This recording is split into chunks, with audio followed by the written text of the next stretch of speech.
Alrighty, fellas. Good morning, good morning. How are we doing today? Everybody in chat talking about early stream. Yeah, there was a time change. So it is currently 12 p.m. for me, but if that makes for an early stream for some of you guys, hey, that's just double good news, okay? What's up, what's up? Good morning, good morning. How are we feeling today? Pretty simple day. I don't have anything like super exciting or crazy to talk about, in all honesty. I might go sell some Pokemon here in a bit. That might be a good little exercise. Wake up, get the brain moving a little bit.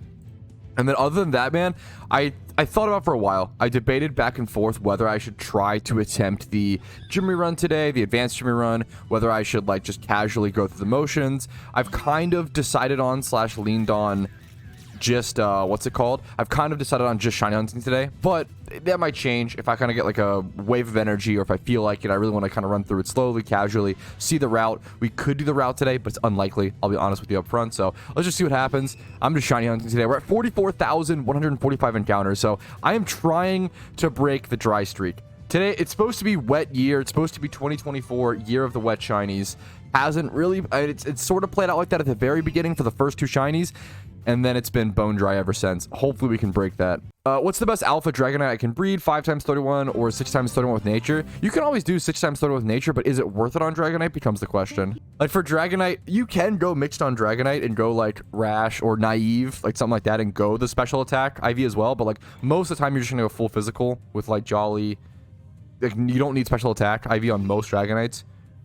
You do want bulk. Like Dragonite's one of those Pokemon that honestly does kind of really benefits. If you're gonna spend a lot of money on any competitive Pokemon, I respect going 5x31 for Dragonite. Having that extra bulk to help your multi-scale and to help you roost up and protect that multi-scale, and like Dragonite truly needs every stat. It's so like every speed stat, every attack, like every little bit of it is actually so relevant. What shiny are you going for right now? This location's awesome. It's one of the best, probably the best single encounter spot in all of PokeMMO. It has 4 rares.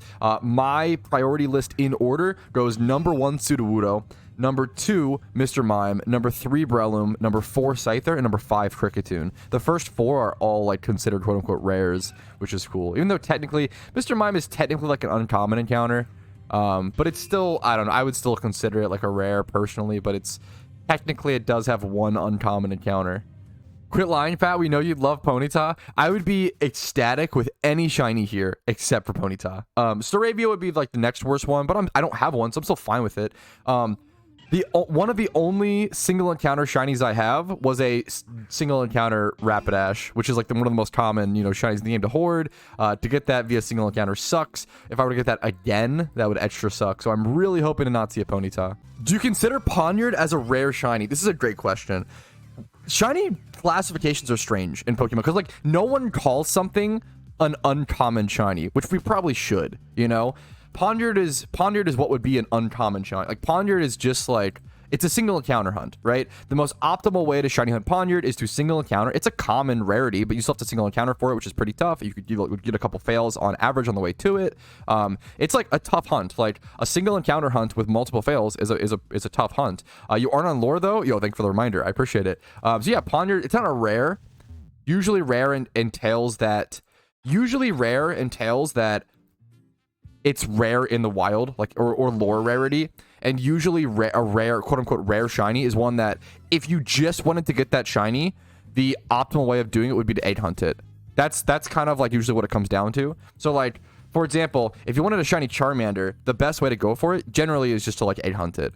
You wouldn't actually like go single encounter for it. You can, and like it's a good meme, but generally people just 8-hunt for something like a shiny Charizard. You just pulled like your 7th Ghostly Lantern on a whim though. So, what'd you spend like 20 mil on sealed product and maybe get like 14 mil back? Ghostly Lantern, dude, what a tough vanity. Boy is out here fighting for his life. Do I have one? I might pick one up at some point just because, I mean, it's a cheap ultra rare. But even then, like, do I have one? Oh, I do actually already have one. I didn't even know that. Okay, I'm gonna be honest. But then what's the other one? The Psychic Training Helmet is the other ultra rare that's like super cheap. It's just, I don't know. I think there was just a lot of, there's not that many like quantity wise on the G. There's 23. I think that there's just no demand for it. For whatever reason, there's just no demand for this vanity. It's kind of interesting. It's just not really wanted. I feel like this could be like This to me streams like Lyle 2.0. You know how Lyle used to always wear those the like master cheat the green motorcycle, that was like their look. It's hard to match with anything. I could see that. I could see a team, like one really good PvP team or one really good team, like picking up this Vanity and like taking it over as like the one. It's kind of ugly. I think this looks awesome, but it's very overpowering. So you do have to match it with other stuff. But I think this is just cooler than the motorcycle helmet. I don't know, man. I think it's an underrated Vanity, but apparently nobody else thinks so. And if nobody else thinks so, I mean, you know, what's my one little opinion in the term of the market? Doesn't mean shit, right? Like, just because I personally like them doesn't mean it's a good investment or like a good. Yeah, it's based off of the Mewtwo armor, 100%. I feel like teams nowadays don't really do that. They don't really do like a coordinated Vanity. I guess because they want to show off with like electric storms and ghost outfits and flaming, you know, skull heads, which like you can't really get those for everybody on a team. It makes sense, but like back in the day, there were certain teams that would wear like the hero hat. Like there were certain teams who like everybody wore the hero hat, which I'm not a fan of this hat personally. But I think I probably have one. Let me it's like a Pokemon Vanity. I think I have, what's it called? Is it not called that? Hero hat? What am I thinking of? Am I thinking of something else? Like a Guardian hat or something. I feel like yes, Guardian hat. Okay, that's what I was thinking of. Like there was like a certain team who would wear like these and these only, and there was a certain team that would only wear the motorcycle helmet, and like I think there was definitely some witch hat teams at certain points. It's kind of interesting to have a team coordinated Vanity, but you don't really see it nowadays. Do you prefer Shiny Litwick or Chandelure? It's such a good question. Going for Litwick right now, but debating whether to evolve it or not. I prefer Chandelure, but they're both incredible. I might go for both. I might go for two to have. They're both incredible, dude. 100%. That's a tough one, dude. Hey, randoms PvP is super fun.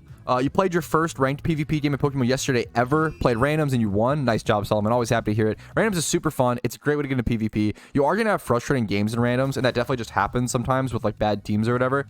I always say that, in my opinion, from my experience playing randoms, like there's like 2 out of 10 games you can't really control. But the RNG isn't as bad as people think. There's a lot of skill in randoms. I would say like 1 out of every 10 games on average is just like unwinnable. Like your team is so bad, unless you make some crazy plays, which everything is technically winnable, right? And then like 1 out of 10 games is like unlosable. Your team's so powerful unless you like throw. Like, and just keep that in mind.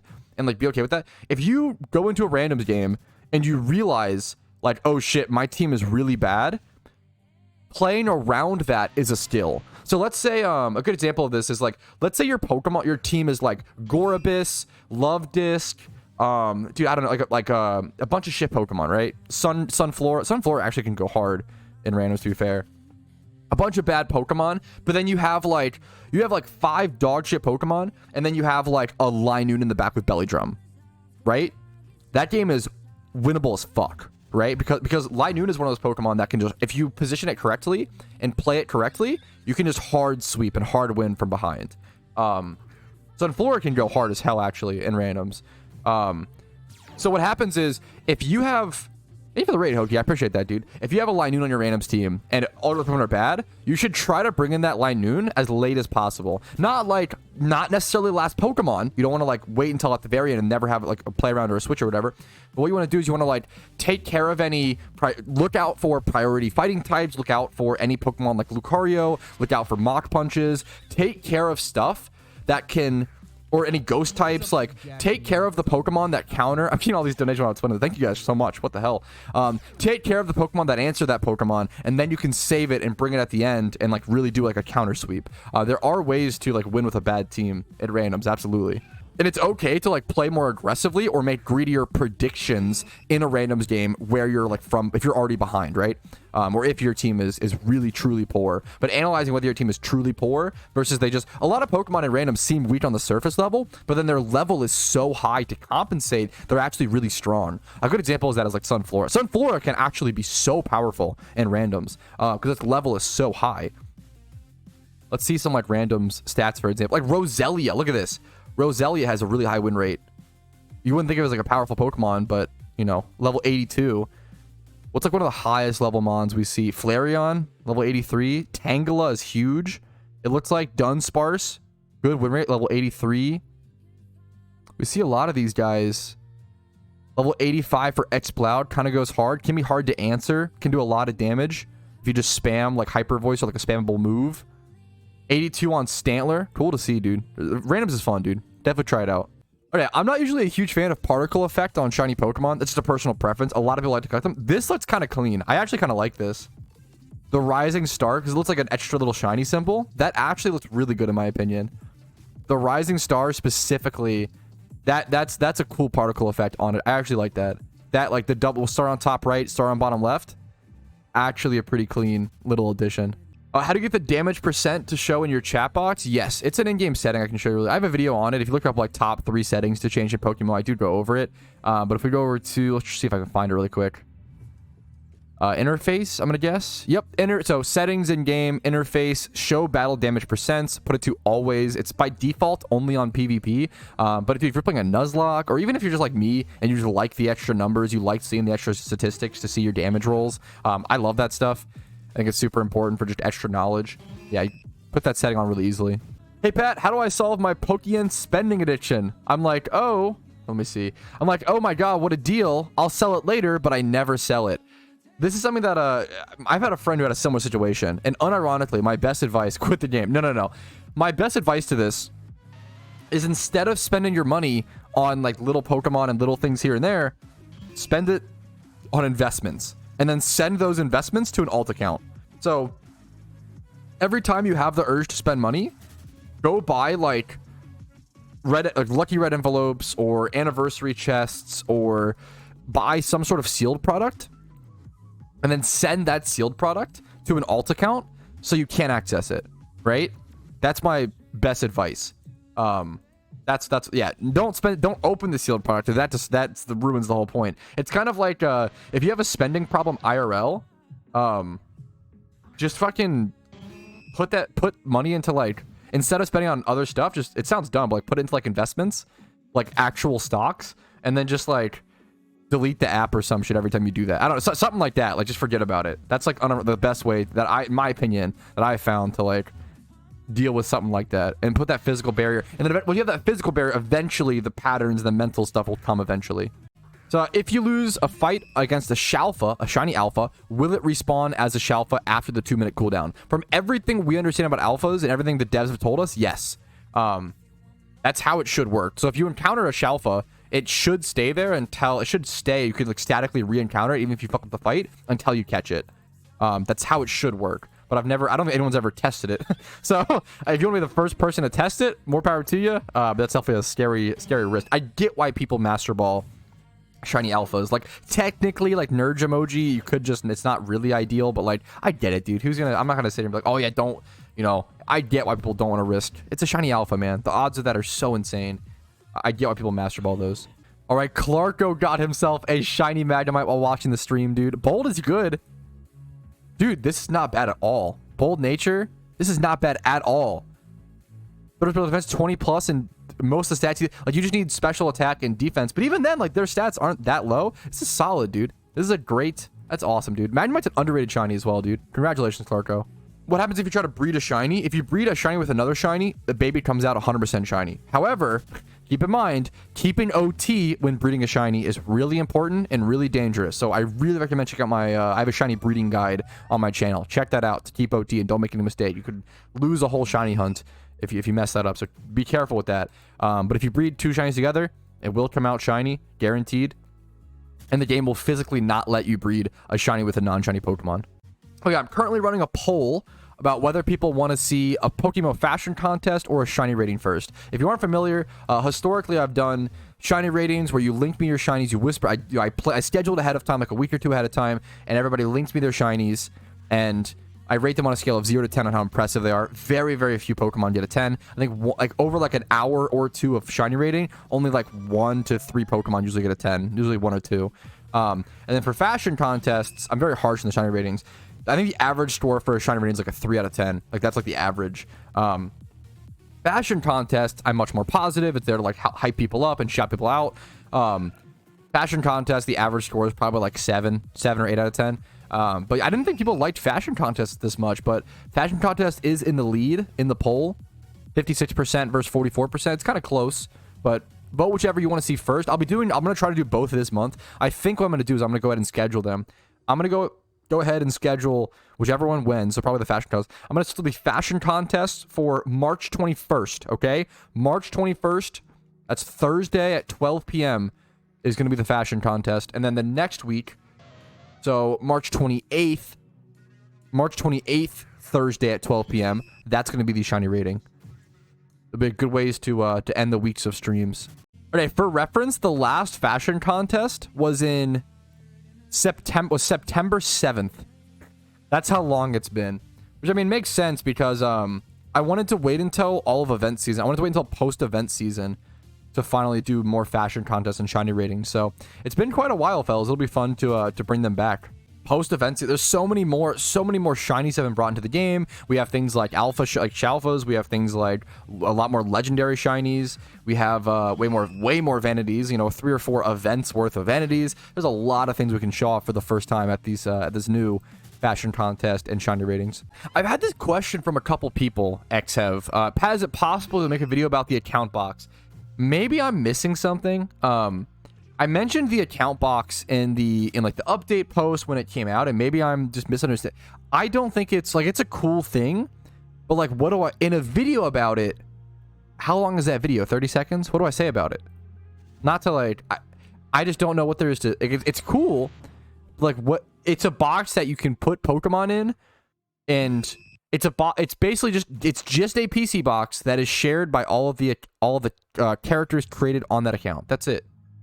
So if you put if I'm on Patrouski and I put a Pokemon in that account box, I can hop over to a different character only on this same account, which most of my main characters aren't, and I can like pull it out. But that's really it. Like, it's not that big of it's not that, I feel like it's hard to like miss. It's hard, number one, not to understand because it's so simple. And then number two, it's really hard to miss because it's whenever you open your PC, you always see it. So that's kind of where I'm at with it. But yeah, maybe like a YouTube short or something. But even then, I feel maybe I don't know. I don't know if it doesn't seem that exciting to me as a YouTube short even then. But it's neat, but yeah, I don't know.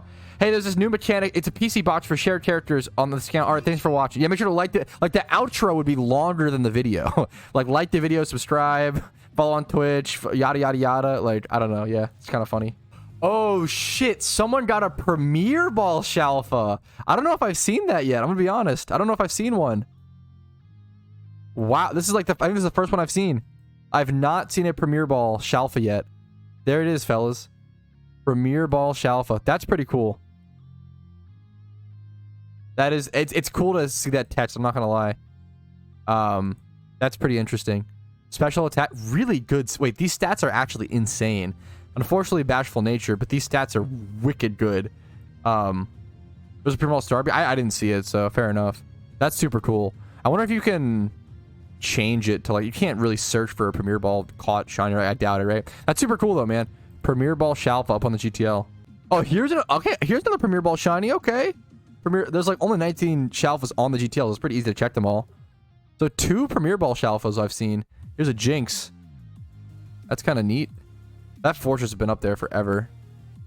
You can probably just tell by the Premier Ball like it's actually in or whatever. So gotcha. Okay, so I've seen Shalpha Jinx and Shalpha Vanillix, both from Premier Balls. Kind of neat. Is that code for me to start opening, chat? What do we think? I'm fucking not. I'm just kidding. Not gonna do it. I'm not that dumb. Saving those for investments, boys. Okay, one of the funniest things, right? A lot of people claim that names like this are always bots in PokeMMO. And sometimes that is true. This is about like whether or not bots are a big problem in PokeMMO. Some of these accounts are bots. However, there is no in-game like Mandarin language for OT.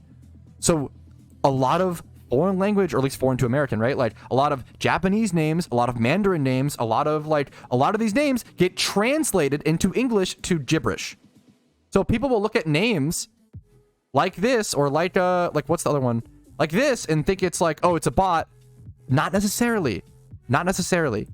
People love to go into the conspiracy theory of bots are a huge problem in PokeMMO, but all the logic points us to it not being, and I've explained this over and over and over again in stream recaps and on stream and in videos, but people, it's just, I get it. It's more interesting and it's more spicy to think that bots are a big problem, and it's more spicy and interesting to think that there's a big thing happening or something, right? It's more boring It's more for like the most common thing to be the case. Like bots aren't a huge problem in PokeMMO because of the way the virtual machines are banned, because of the one character at a time per device rule. There's not any like bot farming because of that. Like there's a lot of logical things in place that make that to be the case, right? Yeah, there are small scale, like there are bots in, I'm not saying there aren't bots. What happens is I make the claim that bots aren't a problem in Pokemon, and players go to, oh, but one time I saw a bot at Dragon Spiral Tower Payday. And it's like, yeah, there are some bots. Like, I don't have to tell you. But if you've never played any other MMO before, just say so. It's so obvious. If you played old school RuneScape, if you played Classic WoW or any World of Warcraft, if you played Guild Wars, if you played like any of these games, bots are a huge problem in any free-to-play MMO ever. And they are so much aggressively less a problem in PokeMMO. So it really frustrates me and annoys me when people try to make these like conspiracy theories and these claims with no evidence, no understanding, no thought process. It's really, really frustrating. It's totally okay to have the feeling and opinion that bots are a problem in PokeMMO, and there's just no real way you can counter that because there's no evidence, right?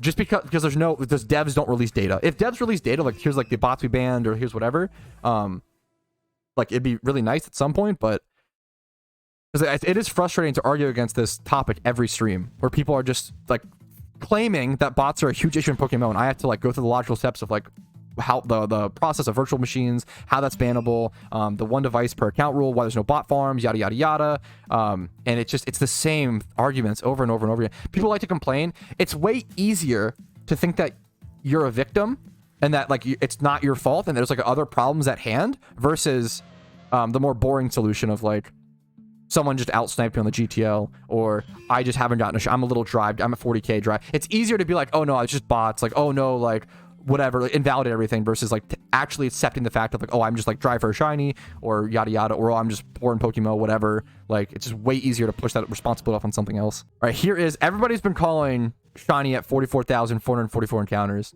So close. That was a close one for sure. That was definitely the 29,999 roll, true and real. Yontro's asking, do you think it's still worth to invest in Premier Balls, or have we missed the boat? What are they at right now? I don't think you've missed the boat at all. So once again, this is my opinion. This is like my just thoughts and opinions and preference. This is not financial advice. Do not go make decisions and then either get upset at me. If you lose money, don't get upset at me. If you make money, don't claim it's my, if you made money, if it's on you. If you lose money, it's on you. I think Mysterious Balls for 315k is super fair. I think that these will go up to like, I would guess that these will go up to like 500 or 600k at some point easily. Now, how many years will that take? Probably, a year or two. And the question becomes, will they re-release Premier Balls? If they re-release a new like set, kind of like trading card packs, if they re-release a new set of Mysterious Premier Balls, that's going to drastically affect the price. And maybe they'll, that'll slow down how much they go up or how fast they go up aggressively. Now, maybe the first set will still be like the most expensive. Maybe it'll just tank them all to the same price. It depends on the Pokemon in the sets. We'll have to see. I think at 315k, if you want to sell within the next 6 to 12 months, it's probably fair. But you also have to be willing to hold on to like for any investment, to be willing to hold on for at least 2 years. But yeah, for those who don't know, I've done this before, but let's run over the math, right? The reason why Mysterious Premier Balls are so good is because it's around the same price, if not cheaper, to Shiny Hunt and Alpha, to Shalpha Hunt with Premier Balls than it is to just egg for it. And it takes 2 hours versus 2,000 hours, right? That's the thing you have to keep in mind.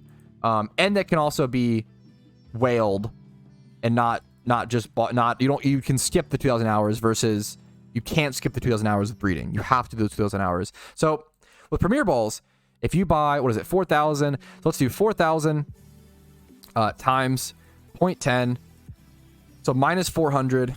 That's going to give us, we're going to do Donor Status and Shiny Charm. That's important. So minus 400, and then 10% of that's going to be minus 360. So now we're left with the actual shiny rates of popping Mysterious Premier Balls with Donor Status and Shiny Charm. So 3,240. You can pop 1,200 Mysterious Balls per hour, right? So that's like 2 or 3 hours on average of popping for a shiny. Now the cost is tremendous. It's like over 1 billion Pokeyen. So let's do this number times 315k, right? It's over 1 billion Pokeyen. But your average Shalpha costs like 1 to 2 billion already. So let's go over that math, right? So let's do, because if you use Shiny Charm and Donor Status while egging, it actually costs more. even though it saves you time, but it actually costs more Pokeyen. So we're gonna go by that. So it's 1 billion Pokeyen on average to get a mysterious Premier Ball Shalpha. Now you don't get to pick the Pokemon, which that's really important. But if you do a 30,000, egg Shalpha, and those cost around 40 to 50k per breed, depending on the egg group, that's 1.2 bill, right? So to get the alpha you want, and it depends on the Pokemon species, it's going to cost you around 1.2 billion Pokeyen plus 2,000 hours, right? Versus Premier Balls are less than this, 1 billion Pokeyen. It only takes 2 to 3 hours. You are saving 1,800 or 19, it's 2,000. You're saving 2,000 hours. It's ridiculous. To be able to save 2,000 hours while also paying less Pokeyen for a Shalpha is absolutely insane. Now, obviously, you can't pick the species you want. It's like it's random, but it's just the idea of saving 2,000 hours is just absolutely sickeningly ridiculous. Premier Balls are super, super powerful. Like, if you ask your average person, how much IRL dollars would you pay to save 2,000 hours in your lifetime? Most people who like make decent money would like be willing to pay a fucking lot for that, right? Like time is way more valuable than money. So people probably don't mind and are willing to credit card swipe and be that whale who just swipes for that Premier Ball, which I think is lame and like makes it way less respectable, but there's people who will do it for sure. Yeah, so one of my dumbest mistakes shiny hunting was the Cranidos hunt. I headed into the Cranidos hunt with, I think, 1 or 2 donator statuses saved up, and then like 10 to 20 shiny charms, and then 42 mil liquid Pokeyen cash, right? It wasn't nearly enough. It wasn't even close. I tell people to head into their hunts with like half of the Pokeyen up front and then all the donators and shiny charms they need. And I just ended up in this really shitty cycle of not being able to make enough money to be able to continue my hunt, and then failing on like ×5 hordes and failing on other shinies, and it just felt like shit. Even though it was like logically, statistically, it doesn't really matter. It feels really bad. When you do 60, when you do 10,000 encounters straight for a Cranidos, and then you do like ×5 hordes for like an hour or two, and those 10,000 encounters took you 6 months, and then those 2,000 encounters took you 2 hours, and you get a shiny Pelipper. It's just the most gutting feeling, It's brutal. So yeah, I really recommend just coming into an egg hunt with more cash. Coming in with like at least 60 mil. I would say at least 60 to 65 mil Pokeyen. And then also, tons of shiny charms, tons of dinner statuses. Like, come in really stacked into an egg hunt. Feelings matter when shunting. Yes, obviously the logic, it's not the roles of shinies. It's what's it called, gambler's fallacy. They don't actually rely on each other, but like feelings do matter when shunting. Shunting is all feeling. It's all controlling of emotions, and it's all pushing through when like you're tired and keep going. It's all willpower. It's all grinding, right? It's the same thing as RuneScape, which is why I love it so much and why I'm able to be okay at it, right? Shunting is truly a feelings game. I mean, similar to exercise and like working out. Like, if you can get whatever gets you to the gym, whatever gets you going is like what's important, right? Obviously, health standards, but like mental is so important with these like long-term grind like activities. Okay, people are asking about pace of egg hunts and like what's a good pace to aim for. At my peak, I would do like 5 batches in a week. So like people are saying, would you recommend 1 batch a day? 1 batch a day is really hard to do. Think about it like this, right? Like, I play this game full time, right? And I was doing 5 batches in a week, right? 1 batch a day, you have to spend 1 hour, right, doing the hyper mechanical egg making, and that's like the easiest part, right? 6 hours hatching, so that's 7 hours. Bare minimum, it's 7 hours to do 1 batch a day, just to be able to breed the eggs, make the eggs, and hatch them. This is not including any box organization or any ditto box buying, right? So if you have to do box organization and ditto box buying, it's tougher to estimate time, probably around 3 hours, right? If you're doing 1 batch a day of eggs, it's easily 10 hours a day. I don't know how any normal human does 1 batch a day of eggs without being an absolute god gamer. Like, if you have a job, if you have a family, if you have kids, I don't know how you're doing egg hunting 1 batch a day. I recommend, like, if you're a casual player, I would aim for like 2 batches a week of egg hunting. Casual, or even like long term, you might want to still, 2 is good. Like, 2 is fine. But doing like 2 to 5 batches a week is probably what I'd recommend, dependent on, that's a huge difference. It depends on your play style and dependent on how much you can play. But 1 batch a day, you're not gonna maintain that. It's not you're not going to maintain that. Or some people, very few might, but most won't, right? Pat, you know if I change my IGN, will my OT mons change the OT to it or not? Yes, they will. It didn't used to work like that, which was brutal, but nowadays it does, thankfully. That's a great, really niche but good question to know. Yeah, I feel like the #1 speculated next legendary is the Reggie trio. I mean, it makes sense. We saw Kanto and Johto. It made sense they would go to Gen 3, and then like the Reggie trio are pretty very unproblematic in PvP. So like, I think the Reggie trio does make a lot of sense. I get the speculation. 44,500 encounters, by the way, Pog. This Ledian is actually crazy. I just saw it up here on the GTL. 2.5 mil. Timid Ledian from 2019. Safari Zone caught. This is not bred. This is 24 IVs plus in everything. That's pretty wild. Obviously, it's a Ledian, but like, that's one of the more insane shinies in terms of IVs. That's really, really, really, really nice. That's a dream, like, shiny with my OT, honestly. One of the most underused, someone asked about like the red refight timer. One of the most underused mechanics in Pokemon that even I forget about is instance info. If you go over here and click this and click instance info, you can actually see what rebattles you have ready. It doesn't do gym rebattles, but it does do like Ho-Oh, red, and then all the Pokemon Elite Fours, which is pretty cool. I'm gonna be totally honest. I did not know that Rhyperior could learn Payday. That's kind of funny. It doesn't get pickup ability, obviously, so it's not like a good pickup Paydayer, but with its attached set, that's kind of funny. I didn't know it learned Payday. That's kind of a good meme. Why is RP getting so cheap? Event season's over. It makes sense. Event season over, and it's not gonna come back for a really long time. It makes sense why it would get cheap now. Rabbi Black says, are you ever going to make a video about the craftable items in game, like medicine, for example? I'm going to be totally honest with you. I have played this game for over 8,000 hours for over 10 years. I have no fucking idea how the crafting system works in this game. I have no idea. I don't care. Haven't bothered to learn it. I would bet that like 1 out of maybe 10,000, 1 out of 100,000 PokeMMO players know what the crafting system, know that it even exists. Like, it is crazy. It is such an underused system. I'm sure it's good and has its uses, and like especially like when the market is in certain ways. But I don't even know how it works, dude. I'll be honest. Pat, do you think Sableye will be a good Pokemon for raids? Sableye was like the best Pokemon during all of the Lunar event raids. It would really shock me if it's not good again during permanent raids. It would, dude. It might be one of the secret best moneymakers right now to just breed a shit ton of good hidden ability. It needs hidden ability access, but like just breed a bunch of good hidden ability access Sableyes now and hold on to them. You don't know how long you have to hold on to them, and maybe they're bad, maybe they won't be good, but like it's a risk, right? It's not guaranteed money, but it could be insane. Best ×5 horde shinies that not many people would go for, Electros is up there, but it's really hard now. It's like an 80-20 split. Voltorb is kind of underhunted nowadays. I think Tangela's underhunted. Arbok is underhunted. Really good shiny. What else? Good shiny. ×5 horde underhunted. Maybe like Magmar, but I feel like a fair people go for it. Magmar is pretty good, but it's a matter of how many people go. Is it underhunted? That's the I don't know.